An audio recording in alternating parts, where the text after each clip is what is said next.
Boa noite a todos. Boa noite. É a primeira vez aqui na casa, obrigada mais uma vez pelo convite. Estou à disposição da casa, contem comigo. Hoje o tema que eu venho trazer é: todos somos médiuns? Quem já faz o curso do ESG, quem já está há algum tempo dentro da doutrina espírita, com toda certeza já sabe a resposta dessa pergunta. Mas o que eu quero trazer aqui hoje é algo mais, é algo além. O que eu quero trazer aqui hoje é desestigmatizar a ideia que a gente tem de mediunidade. Então hoje a gente vai sair um pouco da caixa e a gente vai abrir a nossa consciência e ver o que é realmente essa mediunidade. Então, pontos importantíssimos. A mediunidade, ela sempre existiu. A palavra mediunidade, o fenômeno da mediunidade sempre existiu. A palavra médium, a palavra mediunidade foi trazida por Allan Kardec em 1857 com o surgimento do Espiritismo. Quando é trazido algo novo, uma palavra nova, a gente chama de neologismo. Neologismos são novas palavras que foram criadas. Então Kardec criou mediunidade, criou a palavra médium, mas o fenômeno sempre existiu. Esse portal com o mundo espiritual, ele sempre existiu. Então a gente vai partir desse princípio. Então eu venho aqui hoje desestigmatizar a ideia da mediunidade. A mediunidade não é exclusiva do espiritismo. Não são os espíritas que são médiuns. Não são somente os espíritos que têm essa comunicabilidade com o mundo espiritual. A mediunidade, ela se manifesta no mundo em muitas formas. Quando às vezes a gente vê a pintura de um quadro, a gente vê a escrita de um livro, a gente vê um filme, quando a gente, inúmeras formas de manifestação, você pensa, vários livros que eu já li, várias pinturas que eu já vi, eu falei, gente, a pessoa não estava sozinha fazendo tudo isso. Ela estava com certeza mediunizada, intuída, então ela estava realmente não estava sozinha fazendo aquela pintura, aquela música, aquele filme. Então a mediunidade, ela pode ser latente, pungente, em qualquer área. Existem muitos pastores médiuns, existem muitos padres médiuns, existem muitos anciãos médiuns. Então, quem é médium não precisa obrigatoriamente estar dentro da doutrina espírita. A grande questão é como está sendo utilizada essa mediunidade. Então, as referências que eu venho trazer aqui hoje é uma retrospectiva histórica, o Velho Testamento, o Evangelho segundo o Espiritismo, e por óbvio, falando de mediunidade, o livro dos médiuns, e palestras. Eu sou muito, muito, muito fã do Jorge Larrat. Inclusive, domingo, no nosso lar, em Londrina, teremos Jorge Larrat. Então, ele é de Rondônia, ele mora em Curitiba também, mas ele estará aqui, ele é fenomenal. E ele não fará uma palestra, ele fará um seminário. Geralmente, domingo de manhã, nosso lar é às 10 da manhã. Vai ser 8h30 da manhã, e ele é fenomenal. Então, trago como palestra e curso sugestão o Jorge Larrat e o Jacobson Trovão, que é responsável pelo setor da mediunidade da FEB. E ele tem cursos muito bons sobre mediunidade, então quem tiver curiosidade, tem mediunidade extensiva, porque assim, o espiritismo, ele tem uma grande vantagem. A gente não tem proibição de estudo, como em algumas religiões tem, e o espiritismo, ele busca cada vez mais que você seja autodidata. Então, você tem que buscar o estudo, você tem que se aprofundar na doutrina. Então, às vezes, você ouve uma palestra, faz o estudo do ESG, mas isso não basta. Você precisa caminhar pelas próprias pernas e mergulhar dentro da doutrina espírita. Então, o Jacobson Trovão é uma grande referência. Ele tem um curso sobre o livro dos médiuns, um curso até extenso. Tem no Spotify, tem no YouTube, e eu recomendo muito quem tiver intenção de se aprofundar. A possibilidade de comunicar-se com os mortos é um fato recente na história da humanidade. Está muito alto no meu microfone? Porque a minha voz é... A possibilidade de comunicar-se com os mortos é fato recente na história da humanidade? E aí, a comunicabilidade com os mortos, o portal com o mundo espiritual, ele surgiu com Kardec em 1857? Ou ele vem muito antes? Vocês acreditem que o homem das cavernas, Neandertais, antes do Homo sapiens, já havia essa comunicabilidade? Com toda certeza. Então, o que eu quero trazer hoje, eu quero que a gente entre numa máquina do tempo e a gente vai trazer as ondas que existiram no mundo acerca da mediunidade. Então, eu trago como primeira onda, a gente vai entrar no túnel do tempo e aqui a gente vai fazer uma linha do tempo. Então, lá no começo, a gente vai trazer o início da humanidade. Do início, desde quando surgiu a vida e houve essa questão do raciocínio, da escrita, da fala e até muito antes, mas do início da humanidade, desde o surgimento dos povos. Eu estou falando, coloquei ainda para frisar, não existia o Espiritismo, é muito, muito, muito antes. Antes de Moisés, antes de Abraão, antes de Jesus, era o início. Em 1857 surgiu o Espiritismo, eu estou falando antes. Então vamos lá, entramos na máquina do tempo junto. Uma questão curiosa e muito interessante é, se a gente analisar os sambaquis, algumas tribos, algumas religiões, eles trazem a forma de enterrar os mortos de forma muito semelhante. Não existe e-mail, não existe WhatsApp, não existe comunicação nenhuma, né? Há muitos anos, milhares de anos atrás. E por que eles enterravam os mortos com objetos pessoais, com ali armas? Por quê? Porque com toda certeza havia ali naquela tribo, naquele lugar, naquele povo, alguém que tinha uma mediunidade ostensiva, com toda certeza de evidência, e aí alguém ali deles desencarnava dentro daqueles povos, e aí eles estavam lutando, degladiando, de repente eles viam aquele que já havia desencarnado ali com eles, lutando junto, estando junto, e portando as roupas, portando os objetos pessoais. E aí, ingenuamente, o que eles pensavam? Eles vão morrer e no mundo espiritual vão precisar desses objetos, porque através da mediunidade eles viam. Então, a questão mais ingênua ali, os primórdios, eles falavam, poxa, então se ele está aqui desencarnado, ele vai precisar disso. Então, acreditava-se nessa primeira onda na vida após a morte, como sempre crê. Todas as religiões acreditam na vida após a morte. A comunicabilidade com os espíritos, desde essa primeira onda, sempre existiu. Então, quem são médiums? Só vocês não vão sair daqui hoje falando, o sacerdote é médium. Os profetas lá do Velho Testamento são médiums, você sabia? Gente, não seja assim, tá? Não seja chatinho. Não precisa sair falando e querer ficar discutindo. Quem tem curiosidade pela doutrina espírita? A gente sabe quem nos acessa como curiosidade, onde você vai, como que é lá, enfim. E a gente sabe quem vem com um tom provocativo. Com tom provocativo você só vai, não adianta, você não vai convencer a pessoa. Mas se a pessoa tem curiosidade, aí tudo bem. Então você não fica aí discutindo com alguém da sua família, às vezes o esposo ou a esposa que não vem a doutrina espírita, um cunhado, uma vizinha. Gente, não adianta. Então, sacerdotes são médiuns, pajés, xamãs, as próprias pitonisas, os oráculos, os profetas. Então, todos esses são todos aqueles que são o intermédio entre o mundo material e o mundo espiritual. Aqueles que têm esse canal mais aberto com o mundo espiritual é o quê? Médium. Então, dá para montar uma palestra sobre fenômenos mediúnicos do Velho Testamento, fenômenos mediúnicos do Novo Testamento. Tranquilo, a gente faz uma palestra disso. Então, o que a gente percebe nessa primeira onda, lá naquele comecinho? O uso intenso da mediunidade, não havia critérios para utilizar essa mediunidade, havia uma dependência extrema com o mundo espiritual. Tudo se perguntava aos espíritos: eu vou casar? Eu não vou casar? Eu posso casar com fulano? A gente vai ganhar guerra? Eu não vou ganhar guerra? Então, tudo, havia critério nenhum. Adivinhações e consulta para atos da vida comum. Muitos estão hoje ainda na primeira onda. Muitos buscam uma casa espírita para querer saber eu frequento o centro espírita Luzita Pedroso, lá em Londrina.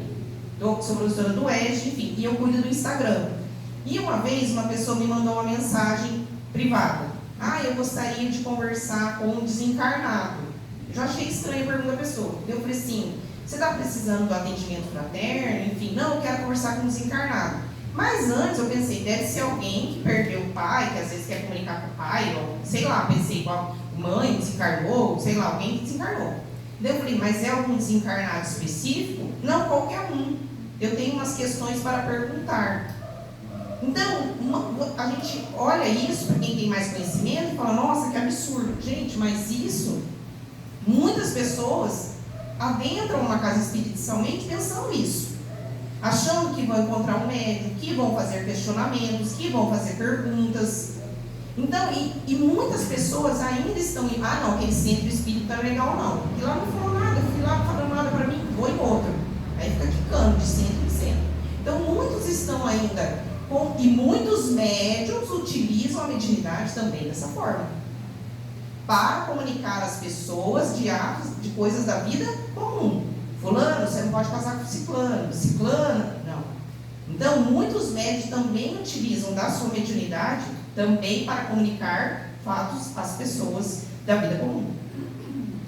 E aí, muitos perguntam para nós espíritas, mas a Bíblia proíbe a evocação e a comunicação com os espíritos. E por que Moisés coloca lá em Deuteronômio, coloca em Levítico, no Antigo Testamento, essa proibição? É proibido conversar com os mortos. Então, vamos conversar de história agora. Quando Moisés, eles foram cativos, eles foram nativos, escravizados pelos egípcios, e aí Moisés foi resgatar os hebreus e muitos outros. Diz a lenda que eram 2 milhões de pessoas. E aí ele retira esses escravos ali do Egito para levar à terra prometida. Mas eles estavam escravizados há 400 anos. Imagina, se eles foram levados para outra cidade, para outro país, e ficaram 400 anos longe da casa de vocês. Vocês acham que vocês vão voltar à cidade, as casas vão estar tudo igual? Não, tudo dominado por outros povos, por outras pessoas. Então foi isso que aconteceu. E eles ainda ficaram 40 anos no deserto. E aí foi nesse momento que Moisés recebeu os 10 mandamentos. E aí o que Moisés tinha medo?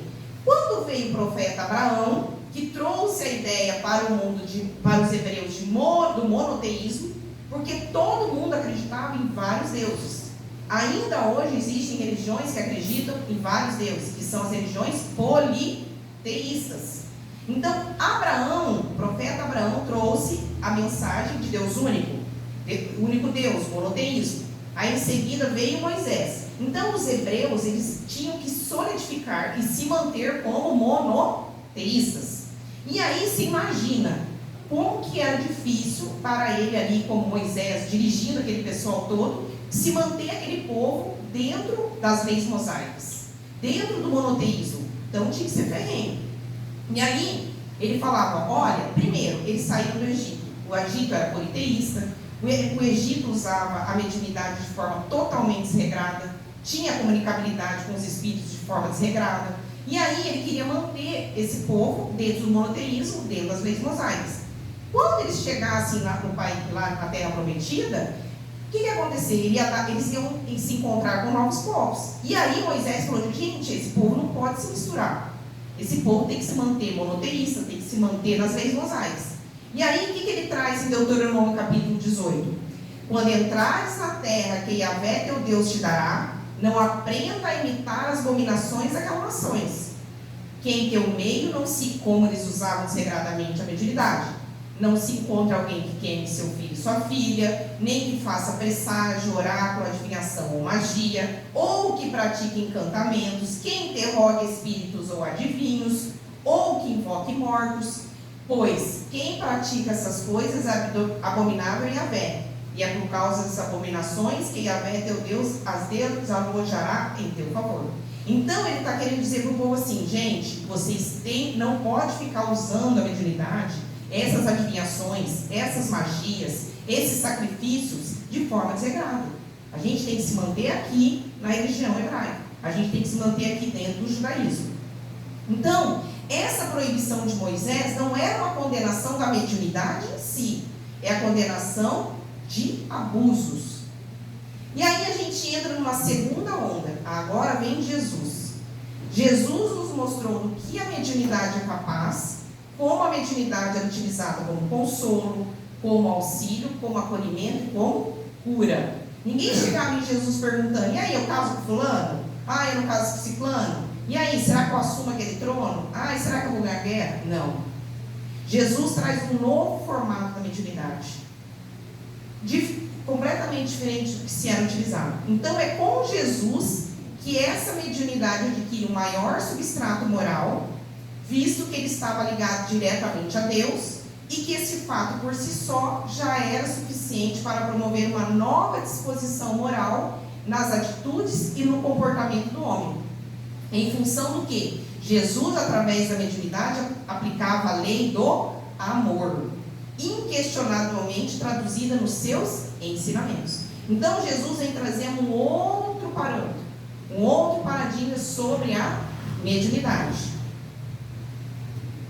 Agora nós temos também uma terceira onda. Então tivemos a primeira onda com o uso indiscriminado da mediunidade, tivemos uma segunda onda agora com Jesus, e aí trazido na mensagem inicial, Jesus e os apóstolos, com a mediunidade gratuita, sem cobrar. Aquilo que foi dado de graça, você tem que dar de graça. E aí foi trazido na mensagem inicial de hoje. E agora, depois, a gente vem numa terceira onda. Aí é uma onda muito complicada, porque foi um período extremamente doloroso para a humanidade. Perseguições, mortes, rejeição e fuga. Esse período durou mais de 1500 anos e é o período da Idade Média. Então, foi uma fase que aqueles que tinham uma mediunidade ostensiva, aqueles que tinham uma mediunidade latente, aqueles que se manifestavam, eles eram perseguidos, eles eram mortos, eles eram torturados, eram chamados de bruxo, bruxas, magos. Então, aqueles médiuns que eram idolatrados naquela primeira onda, eles foram agora perseguidos nessa terceira onda.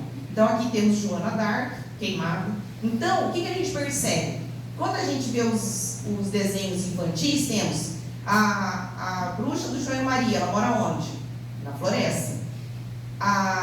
O Merlin lá dos Smurfs mora na floresta. Todos os bruxos e bruxas que tinham essa manifestação, que tinham essa mediunidade mais latente, moravam onde? Na floresta, em decorrência dessa Idade Média. Porque tinham pequenos burgos e eles, com medo ali de se manifestarem, enfim, eles fugiam para a floresta. Então, isso é uma característica bem específica desse período. Então, agora é diferente. Os médiuns são perseguidos, os médiuns são mortos e torturados.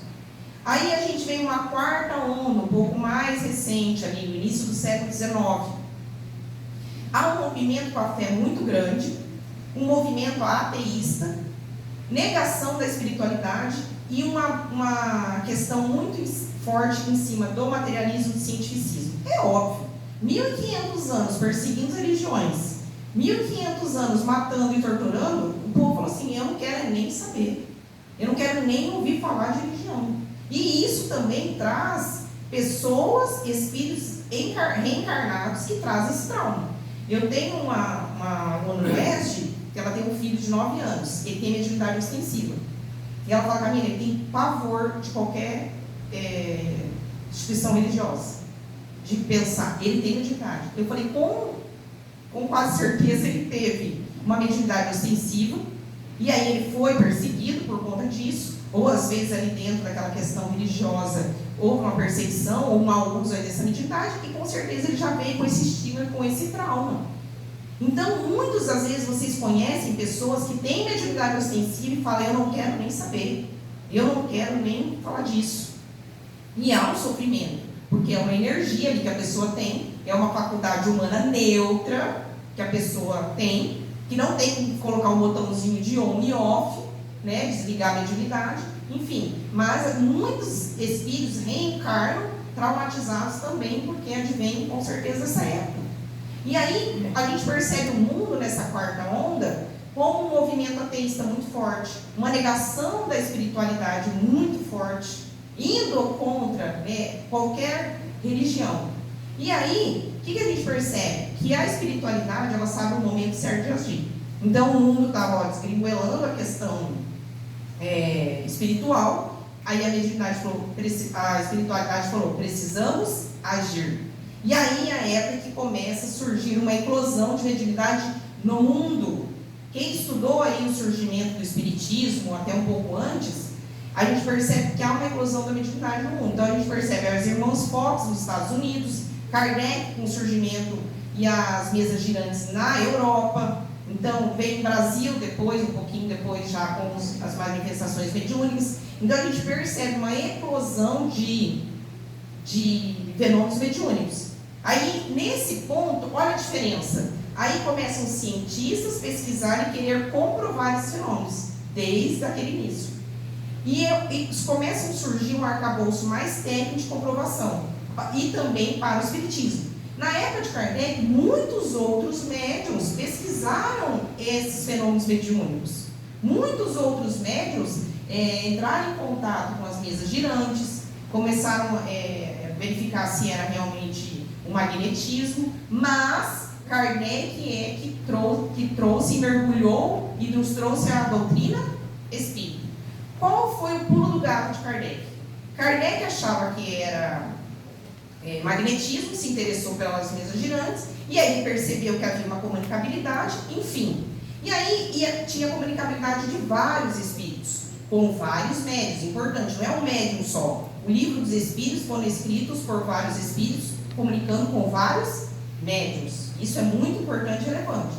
E aí, quando Kardec começa a questionar os espíritos, uns eram felizes, outros eram infelizes. Outros eram mais avançados moralmente, outros eram mais avançados. E aí Kardec começou a questionar os espíritos. Ué, mas o que traz a diferença aí no mundo espiritual? Uns é mais evoluídos, outros é menos evoluídos. Aí eles começaram a falar toda essa questão moral. E aí Kardec começou a extrair essa questão da reforma íntima. E aí ele percebeu: o que se faz no mundo material, ele reflete no mundo espiritual. Esse foi o pulo do gato de Kardec. E aí ele começou formalizar e codificar. Kardec não era médium, não tinha mediunidade ostensiva, e aí ele foi o codificador da doutrina espírita. Fenomenal, porque os questionamentos que ele fazia para os espíritos, porque às vezes imagina um espírito parado na sua frente e fala: faça perguntas para o espírito. Fala: gente, nem sei o nome. Né? E Kardec fazia uma profundidade de perguntas.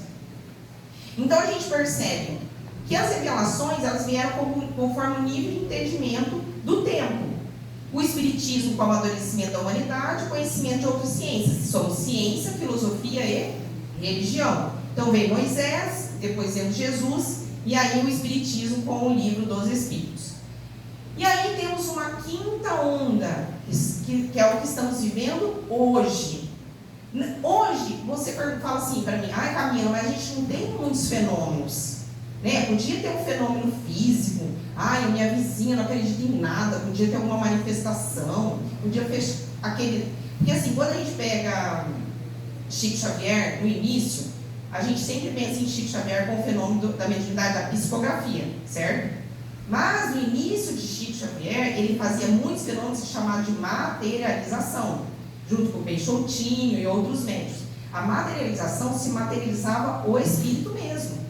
Aparecia o espírito aqui, e você, sendo médium ou não médium ostensivo, você via. Então assim, no início, teve muita fenômeno de materialização, tanto nos Estados Unidos, tanto na Europa. Então no início, nessa eclosão da mediunidade, tinha muito.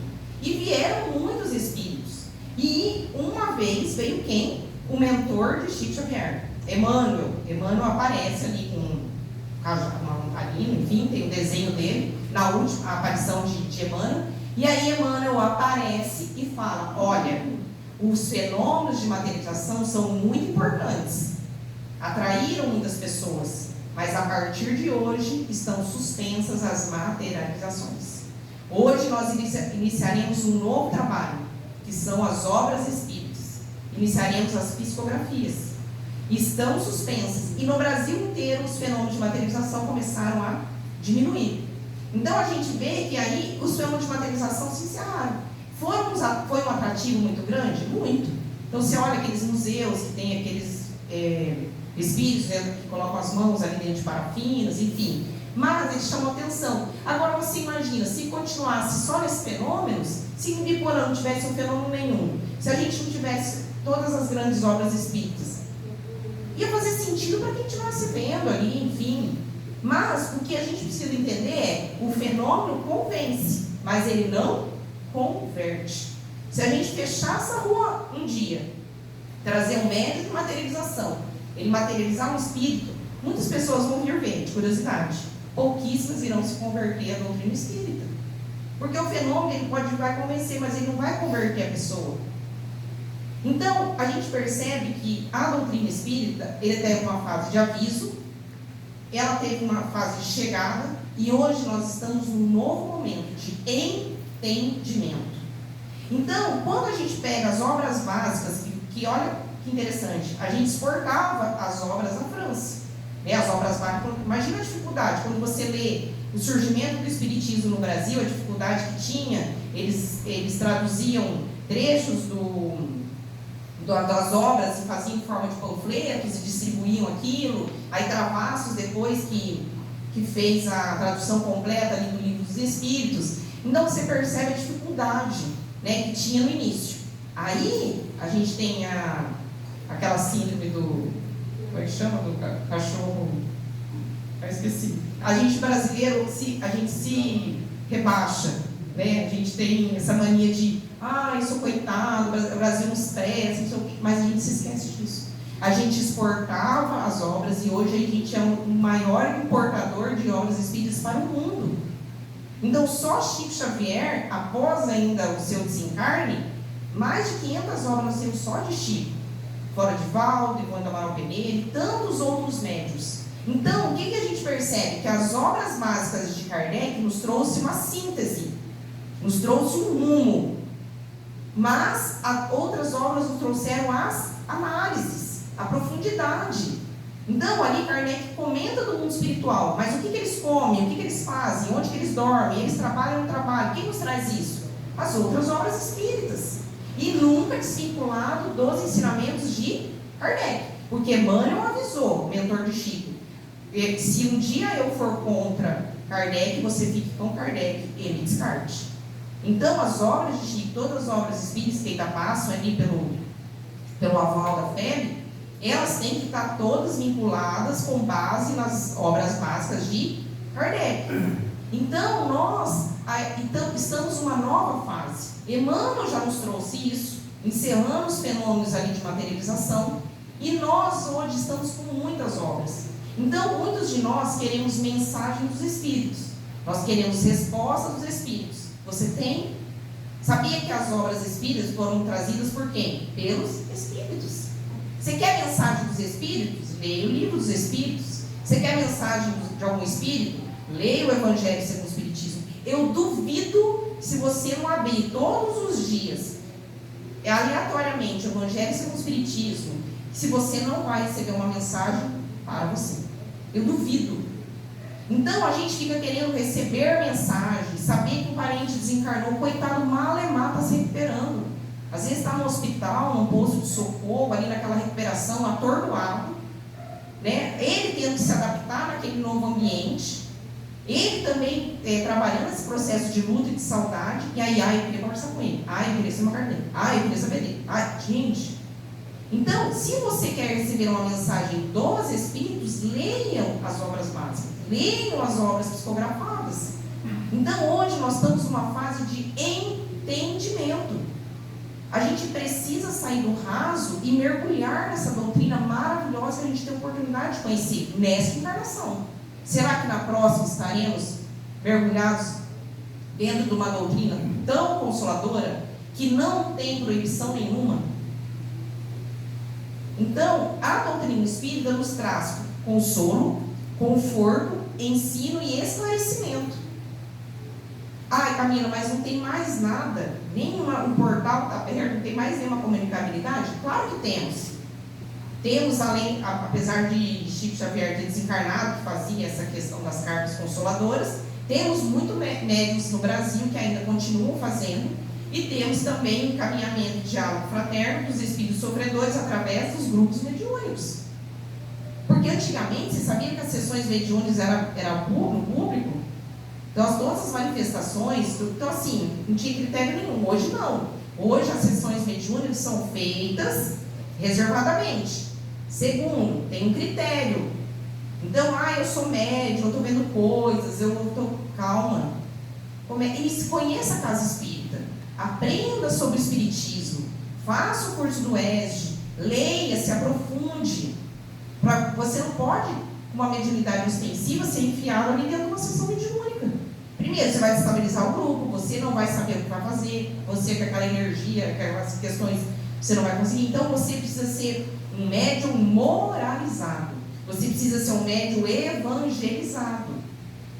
Não que todos sejam perfeitos, as pessoas que trabalham, mas você tem que estar em busca de. E as cartas controladoras, o que é importante das cartas? Porque, por exemplo, o Orlando, quando veio para Londrina, distribuiu 150 senhas.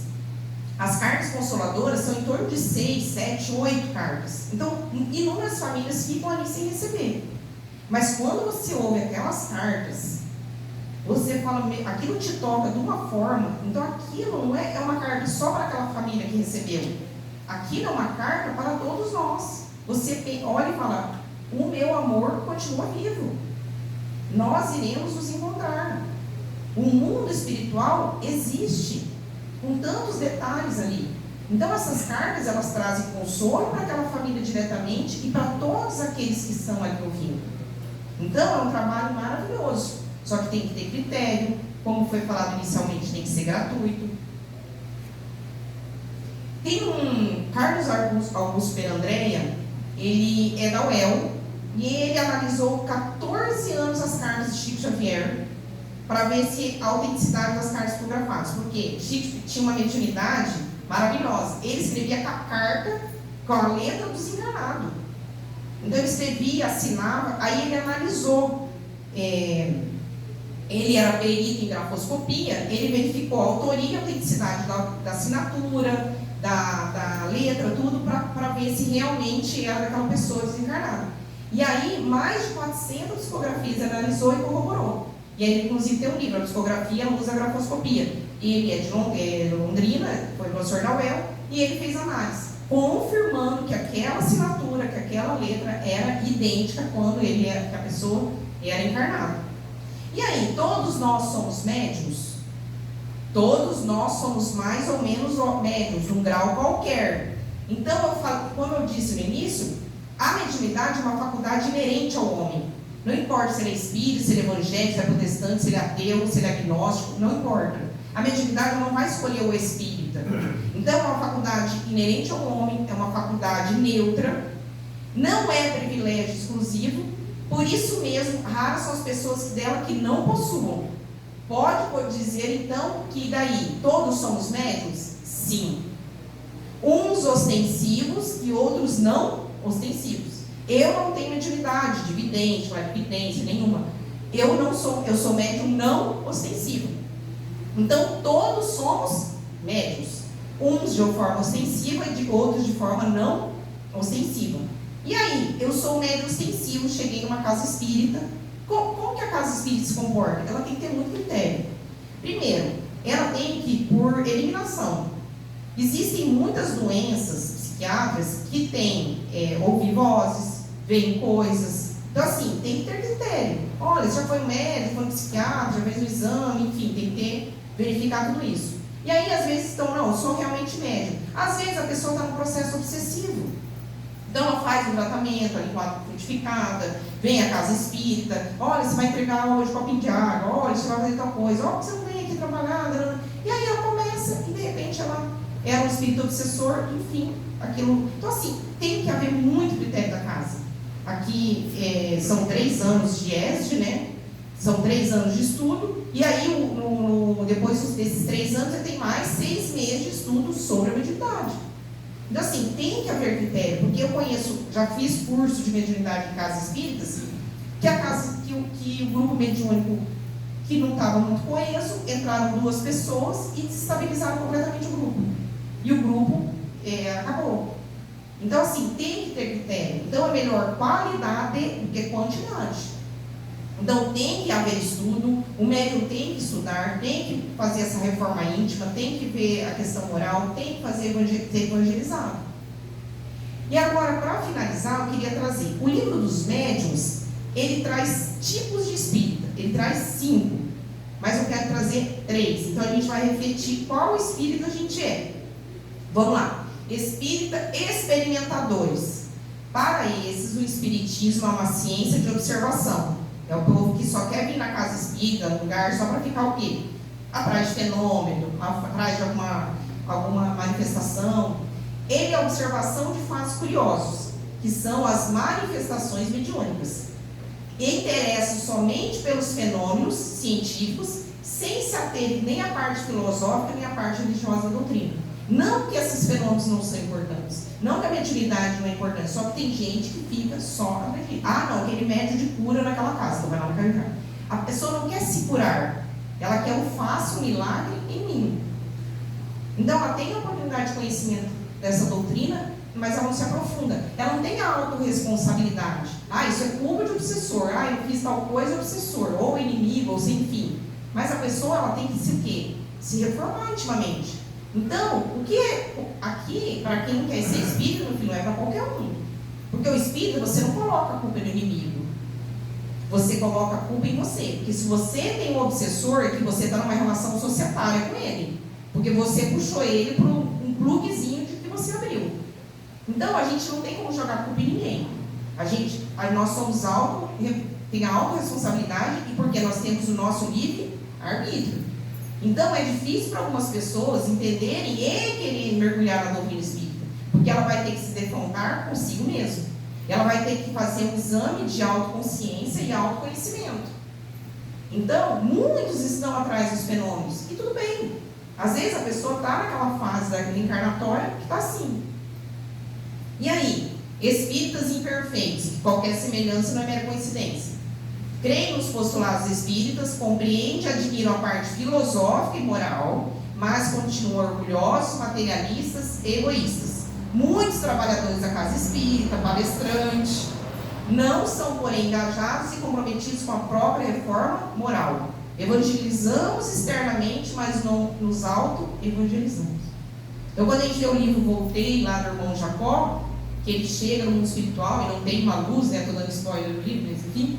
E aí ele percebia o quê? Que ele evangelizava as pessoas, mas ele não se auto-evangelizava. E ele ia 2 vezes por dia para a casa espírita. Mas ele teve, ali você percebe no livro, que ele teve muitos privilégios por ser espírita.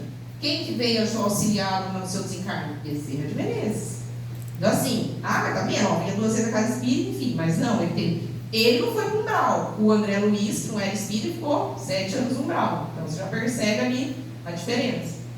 E agora a nossa meta. A nossa meta é sermos espíritas cristãos, ou verdadeiros espíritas. Quem traz essas denominações são livros dos médiuns. Quem é o espírita cristão? Aquele que estuda e vivencia os postulados espíritas em sua plenitude, são cientes da transitoriedade da vida terrena, ou seja, esse mundo é transitório, esse corpo é transitório, a nossa vida é finita, aproveitam a encarnação atual como alavanca para a evolução espiritual, esforçam-se para reprimir suas más tendências, realizando a reforma íntima. É isso que a gente busca. A caridade é a expressão de sua crença, embasada onde? Nos ensinamentos do nosso Mestre Jesus. Então, o que eu venho trazer com essa palestra hoje é: a mediunidade não é exclusiva do Espiritismo. A mediunidade existe desde que o mundo é mundo. A mediunidade existe desde os primórdios. E ela pode ser manifestada de várias formas. A questão era uma faculdade humana neutra, mas ela pode ser usada para o bem, pode ser usada para o mal.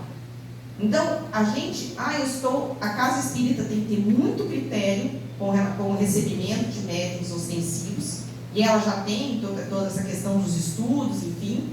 E eu queria trazer, para a gente desestigmatizar isso, trazer que a mediunidade não é exclusiva do espiritismo, de ser espírita. E eu espero que vocês saiam daqui um pouco mais esclarecidos. Se alguém tiver alguma dúvida, eu estou à disposição. Um beijo no coração de cada um de vocês e que Jesus abençoe.